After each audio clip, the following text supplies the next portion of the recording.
Hello दोस्तों, आपका डर कैफे में स्वागत है।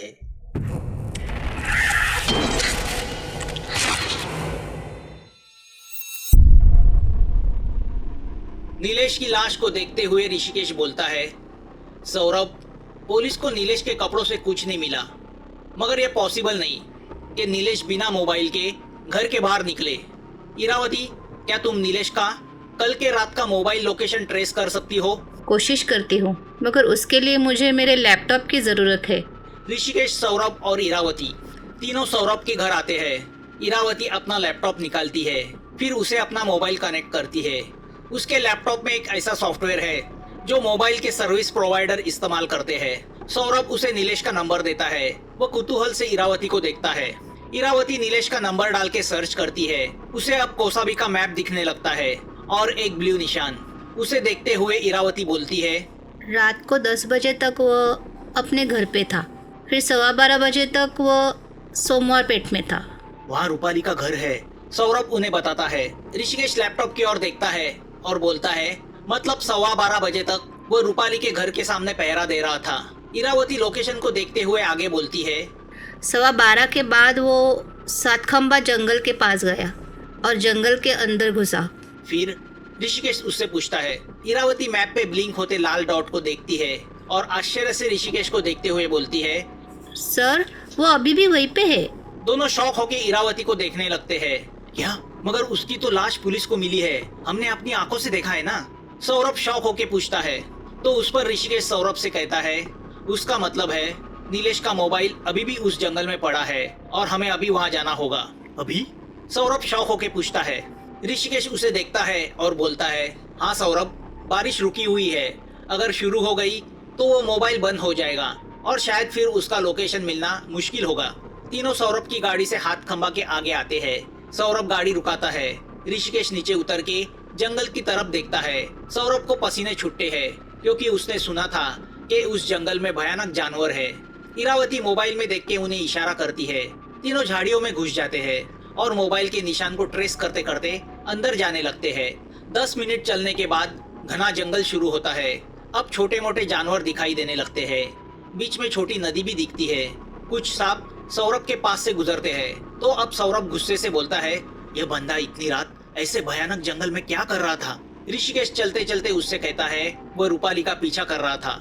और 10 मिनट चलने के बाद ऋषिकेश को जमीन पे कुछ निशान दिखाई देते हैं, जैसे कोई चीज को घसीटते हुए वहाँ से ले गया हो। चलते चलते इरावती रुकती है। सर, यहीं पे कहीं वो मोबाइल है।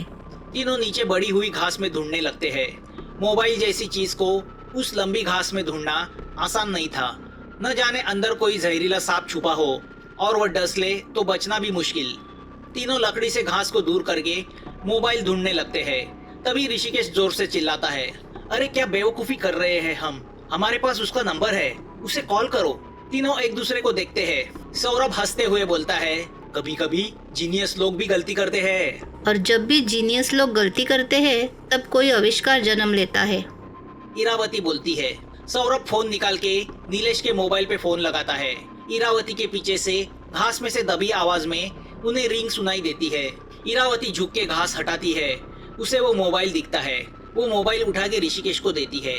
ऋषिकेश मोबाइल पे उंगली घुमाता है। उसे अंक दिखाई देते हैं। वो देख के वो बोलता है, पासवर्ड प्रोटेक्टेड है। इरा, क्या इसे खोल सकते हैं? हाँ, मगर उसके लिए वक्त लगेगा। No problem. एक बात जाहिर है, नीलेश रात को इस जगह आया था। हम थोड़ा अंदर जाके देखते हैं, शायद कुछ हाथ लगे। तीनों उस घने जंगल में अंदर जाते हैं। आगे झाड़ी इतनी बढ़ चुकी है कि ऊपर से सूरज की किरणें भी नहीं आ रही थी। जगह जगह दलदल बनी हुई थी। वो आसपास खोजने की कोशिश करते हैं, मगर उन्हें कुछ हाथ नहीं लगता। तभी बारिश शुरू हो जाती है। वह देख के ऋषिकेश दोनों को बोलता है, मुझे लगता है अब और आगे जाने में अक्लमंदी नहीं है, चलो कार की ओर चलते हैं। जोर की बारिश में उस जंगल से रास्ता निकाल के कार तक पहुंचने के लिए उन्हें 1 घंटा लगता है। वो कार में बैठ के एक लंबी सांस लेते हैं और घर की ओर निकल पड़ते हैं। घर पहुंचने के बाद इरावती काम पे लग जाती है। वो नीलेश के मोबाइल को लैपटॉप से कनेक्ट करती है। सौरभ 2 पैक बनाता है, एक ऋषिकेश को देता है। तुम्हें क्या लगता है ऋषि, कल रात उस जंगल में क्या हुआ होगा? क्या उस जंगल में कोई भूत, प्रेत, पिशाच या चुड़ैल का बसेरा है या किसी मांत्रिक का घर है? ऋषिकेश उसे देखता है और बोलता है, मुझे ये मामला कुछ अलग लग रहा है। बलि कुछ पाने के लिए ही दी जाती है। सौरभ ग्लास मुंह को लगा के पूछता है, मगर जवान लड़की आई क्यों? उनकी बलि देकर कोई कौन सी सिद्धि प्राप्त करना चाहता है? ऋषिकेश लैपटॉप की ओर देखता है और एक घूंट पीते हुए बोलता है, मैंने इंटरनेट पे सर्च किया, तभी इतना पता चला कि जवान लड़कियों की बलि तभी दी जाती है जब किसी को हमेशा जवान रहना हो, या फिर जवान लड़कियों की पैसी किसी आत्मा को वह लड़कियां अर्पण की जाती है और उसके बदले उससे कुछ मांगा जाता है। यह सब बहुत भयानक है। लोग अपने स्वार्थ के लिए क्या क्या करते हैं। सौरभ सर हिलाते हुए बोलता है। तभी पीछे से इरावती ऋषिकेश से बोलती है, सर खुल गया। ऋषिकेश और सौरभ दोनों ग्लास रख के उसके पास जाते हैं। ऋषिकेश मोबाइल हाथ में लेता है। उसे मोबाइल के स्क्रीन पे एक खूबसूरत लड़की दिखाई देती है। नीलेश के मोबाइल का वह डेस्कटॉप पिक्चर है। सौरभ उसे देखते ही बोलता है, यह तो रूपाली है। अब ऋषिकेश रूपाली का फोटो देखता है। वो फोटो में काफी खुश और खूबसूरत दिख रही है। वो बोलता है, लगता है वह सचमुच इससे प्यार करता था, तभी उसकी चिंता में हर शुक्रवार को रात को जाग के उसके घर के सामने पहरा देता था और उसी प्यार ने उसे भयानक मौत दी। ऋषि, तुम्हें लगता है रूपाली के अंदर बसी चुड़ैल ने उसे मार दिया होगा? ऋषिकेश एक पल सौरभ को देखता है और बोलता है, पता नहीं, वही मालूम करना है। ऋषिकेश लास्ट एप्लीकेशन खोलता है। वो कैमरा है। वो कैमरा की लास्ट क्लिप को खोलता है। क्लिप में एक वीडियो होता है। रात होने की वजह से क्लियर दिख नहीं रहा है। घना जंगल दिखता है, कुछ आग जैसा दिखता है। उसके सामने एक लड़का बैठा है।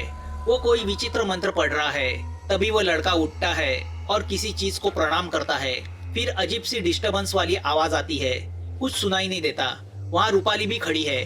आसपास पिशाच जमा हुए हैं। वह लड़का रूपाली के पास आके एक पल देखता है, फिर मुड़ के किसी चीज को इशारा करता है, मगर वह चीज कैमरा में शूट नहीं हुई है। अचानक रूपाली थरथराती है और उसके बदन से चुड़ैल बाहर आती है। वह चुड़ैल बाहर आते ही नीचे गिर जाती है। कोई चीज उसे उठा के पीछे फेंकती है। वह चुड़ैल चुपचाप एक कोने में बैठ जाती है। रूपाली आंखें खोलती है और चिल्लाने लगती है। वह लड़का नीचे झुक के कुछ विभूति जैसा उठाता है और रूपाली के मुंह में ठूसता है। जैसे ही वह विभूति रूपाली के मुंह में जाती है, वह शांत हो जाती है। उसके बदन में एक नशा सा चढ़ता है। वह एक एक करके अपने कपड़े उतारती है। जैसे ही वह अपने सब कपड़े उतारती है, किसी के भयानक दहाड़ने की आवाज सुनाई पड़ती है। वह लड़का रूपाली के बदन पे अपना हाथ घुमाने लगता है और यहीं पे वीडियो कट होता है। अब ऋषिकेश, सौरभ और इरावती एक दूसरे को देखते हैं। यह है क्या? सौरभ ऋषिकेश से पूछता है तो उस पर ऋषिकेश उससे कहता है, लड़के का चेहरा साफ दिखाई नहीं दे रहा। आसपास कई पिशाच दिख रहे हैं। वो चुड़ैल भी दिख रही है जो रूपाली को वहां तक लाई थी, मगर इन सब के अलावा और कोई तो है जो कैमरा में कैद नहीं हुआ है। सिर्फ उसके दहाड़ने की आवाजें सुनाई पड़ रही है, जिससे इतना ही अंदाजा लगा सकते हैं वो जो कोई है अमानवीय और कमाल का ताकतवर है, जिससे भूत, पिशाच और चुड़ैलें भी डरती है। ऐसी कौन सी ताकत है जिससे भूत, पिशाच और चुड़ैल भी डरती है? इरावती मासूमियत से पूछती है।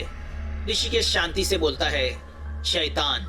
सौरभ और इरावती शौक होके उसे देखने लगते हैं। इस कहानी का अगला पार्ट जल्द आपके सामने आ जाएगा। अगर आपको यह कहानी अच्छी लगी हो तो प्लीज इस चैनल को सब्सक्राइब कीजिए। आपके कमेंट्स का हमें इंतजार रहेगा और नोटिफिकेशन के लिए बेल आइकन दबाना मत भूलना। जल्द मिलेंगे एक नए डर के साथ। Thanks for watching.